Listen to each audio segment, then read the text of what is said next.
queridos ouvintes, tudo bem com vocês? Eu sou a Esther Albertini, historiadora multiplicadora das disciplinas do Inova São Paulo, itinerários formativos do novo ensino médio na área de Ciências Humanas, Desenvolvimento Pessoal, mentora e consultora para professores iniciantes. Sejam bem-vindos ao Era Uma Vez Uma Aprendiz. Vocês podem ouvir o podcast no Anchor FM, no Spotify e no Google Podcast. O podcast também está disponível no canal do YouTube Era Uma Vez Uma Aprendiz. E o tema de hoje é a crise de 1929, a Grande Depressão.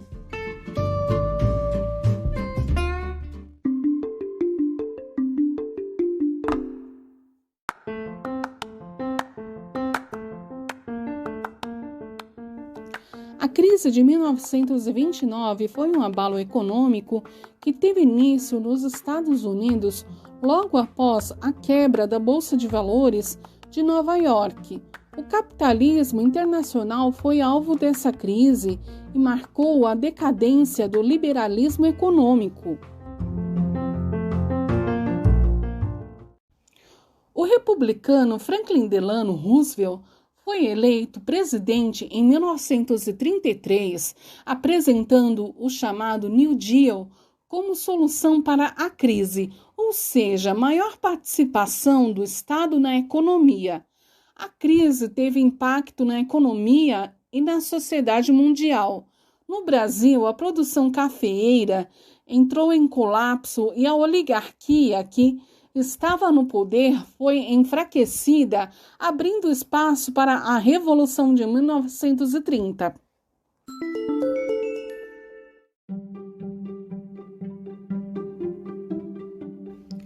Resumo sobre a crise de 1929.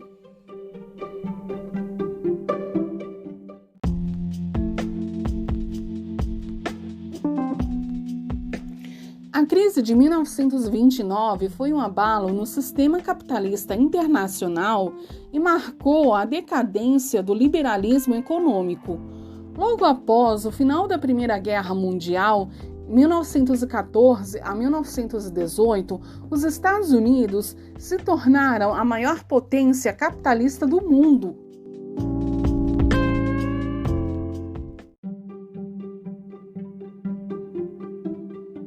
A crise começou com a quebra da Bolsa de Valores de Nova York, dissolvendo toda a euforia que caracterizou a década de 1920 nos Estados Unidos. Uma das principais consequências da crise foi o agravamento dos problemas sociais, como o aumento da pobreza entre os norte-americanos.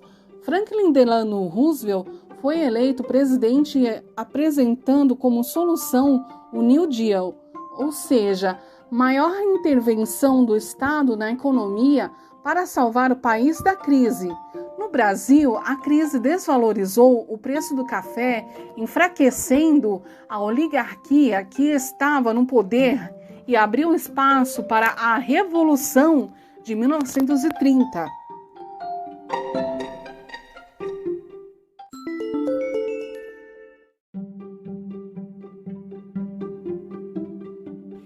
Antecedentes da crise de 1929. Com o final da Primeira Guerra Mundial, em 1918, a Europa estava arrasada por conta do conflito. Por outro lado, os Estados Unidos se tornaram a maior potência capitalista e sua liderança começou a ser reconhecida no mundo todo. Enquanto os europeus começavam a década de 1920 tentando se reconstruir, os americanos estavam em um momento de prosperidade e bonança. Começava o período de euforia, com um crescimento econômico motivado pela superprodução e pelo consumo desenfreado. A expansão do crédito facilitava esse cenário de prosperidade. Se até a Primeira Guerra Mundial a Europa era um modelo a ser seguido pelo mundo, os Estados Unidos assumiram esse posto na década de 1920. Surgia, então, o American The Way of Life, isto é, o jeito de ser americano, que se tornou o padrão de busca pela felicidade. A família de classe média dos Estados Unidos se tornou um molde almejado. O consumo de eletrodomésticos, a exaltação do prazer e a sensação de que aquela euforia seria eterna marcaram esse novo jeito de ser. A Europa sozinha não conseguiria ser reconstruída após a guerra. Por conta disso, os Estados Unidos emprestaram uma enorme quantidade de dinheiro para que os países europeus assim fizessem. A economia norte-americana estava em tamanha ascensão que não era cobrado dos europeus o pagamento do empréstimo concedido. Esse boom econômico fez com que o norte-americano começasse a investir o seu dinheiro no mercado financeiro, aumentando a especulação monetária. As ações das empresas na Bolsa de Valores tiveram aumento significativo. Os investidores compravam essas ações para depois revendê-las, dando a sensação de prosperidade, o que não correspondia com a realidade. Nessa época, quem estava no poder nos Estados Unidos era o Partido Republicano. Os presidentes até então adotavam o liberalismo econômico e o princípio da não intervenção do Estado na economia. Dessa forma, as ações na Bolsa de Valores não eram fiscalizadas pelo governo, permitindo que o mercado conduzisse sozinho as atividades financeiras. Além disso, o crédito concedido para os consumidores internos e para os países europeus se reconstituírem não era regulado, ou seja, o dinheiro era oferecido sem nenhuma condição de pagamento.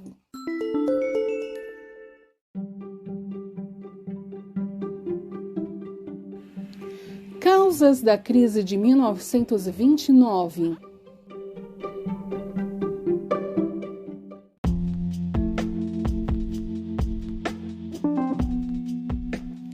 As principais causas da crise de 1929 foram a manutenção do ritmo acelerado da produção norte-americana, desprezando a dinâmica de consumo, a concessão de crédito sem nenhuma garantia de retorno do dinheiro emprestado, a especulação financeira e a falsa sensação de prosperidade que camuflava a real situação financeira do país.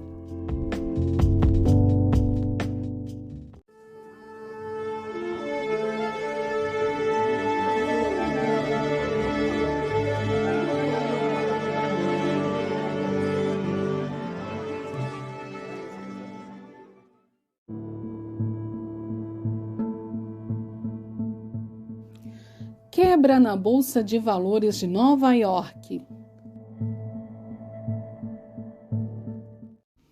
O dia 24 de outubro de 1929 entrou para a história como a quinta-feira obscura, pois foi quando a economia norte-americana quebrou.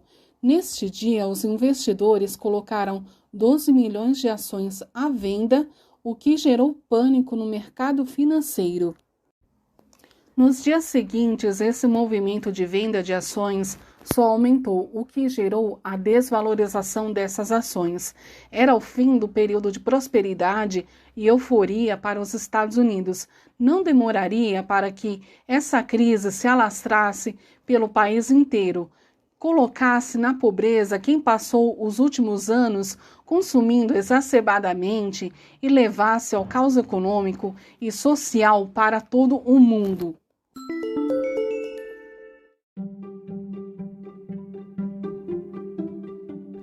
Consequências da crise de 1929.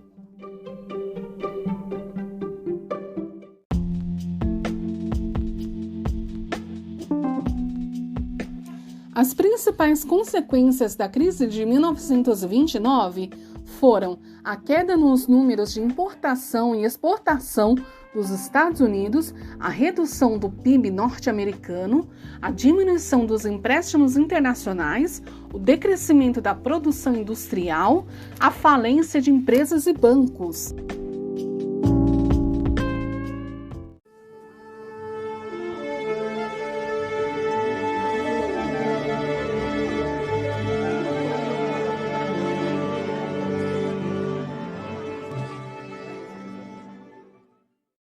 Ao diminuir os empréstimos internacionais, os Estados Unidos deixaram de investir na recuperação europeia. Isso fez com que a crise se atravessasse o Atlântico e chegasse à Europa, afundando o continente em uma grave recessão econômica.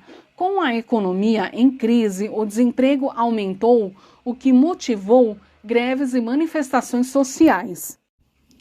Os industriais europeus começaram a financiar grupos extremistas como os fascistas liderados por Benito Mussolini na Itália e os nazistas na Alemanha sob o comando de Adolf Hitler para manter a todo custo a ordem social e conter as greves e as revoltas que se tornaram uma constante nas ruas das principais cidades da Europa. Em 1933, Franklin Delano Roosevelt chegou ao poder com a promessa de solucionar a crise que afundou a economia americana e deixou milhões na pobreza. Com o New Deal, o democrata pretendia fazer o caminho inverso dos seus antecessores. Com o liberalismo em crise, a solução foi que o Estado intervisse diretamente na economia com a fiscalização das atividades bancárias e a construção de obras públicas para gerar emprego àqueles que estavam desempregados por conta da crise.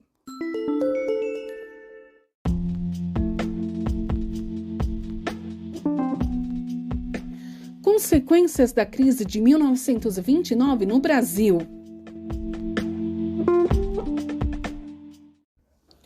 No final da década de 1920, a principal atividade econômica do Brasil era a exportação de café.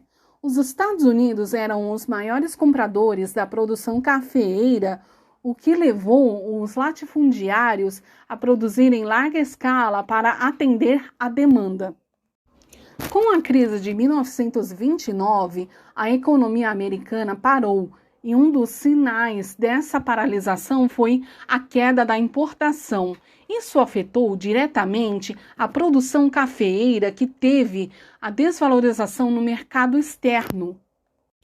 Para solucionar o problema do negócio de café, o governo brasileiro comprou as sacas estocadas pelos cafeicultores, aguardando a valorização do preço para vendê-las quando isso acontecesse. Porém, essa medida não teve êxito esperado. A solução foi investir na indústria de base, o que deu início à industrialização brasileira com o apoio do governo. A crise de 1929 e a desvalorização do café enfraqueceram as oligarquias que estavam no poder naquela época, abrindo espaço para que a Revolução de 1930 mudasse a realidade do Brasil com a chegada de Getúlio Vargas ao poder.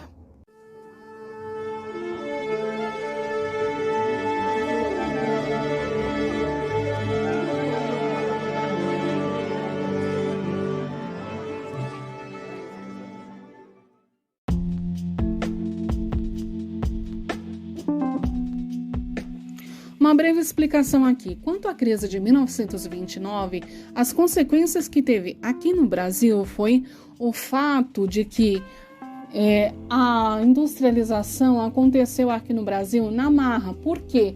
Porque há vários anos se resistia à industrialização, enquanto a Europa e os Estados Unidos ela já estava industrializada, né? E o Brasil ele insistia com a economia agrária.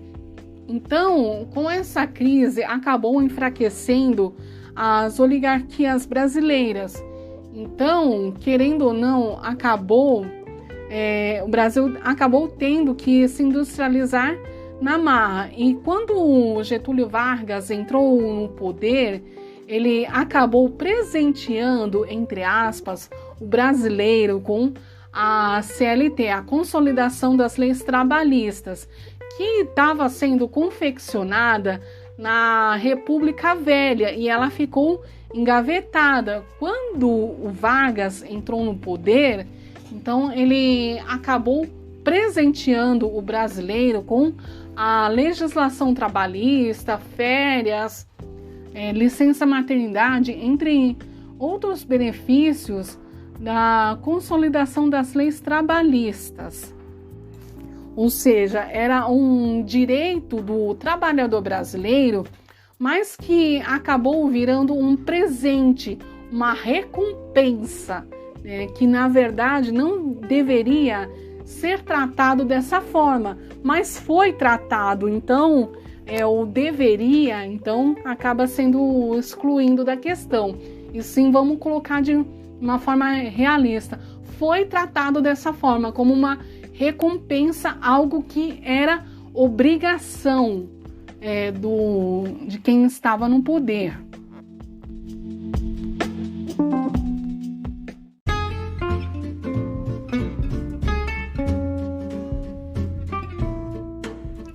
Termina aqui a explanação da crise de 1929, a Grande Depressão. Aqui foi feito um paralelo com um podcast anterior, American The Way of Life, estilo de vida norte-americano, a qual consiste na felicidade alcançada através de bens materiais, do consumo exacerbado de coisas supérfluas, além do financiamento à recuperação de alguns países europeus do pós-guerra e com a consequência disso, a crise econômica mundial.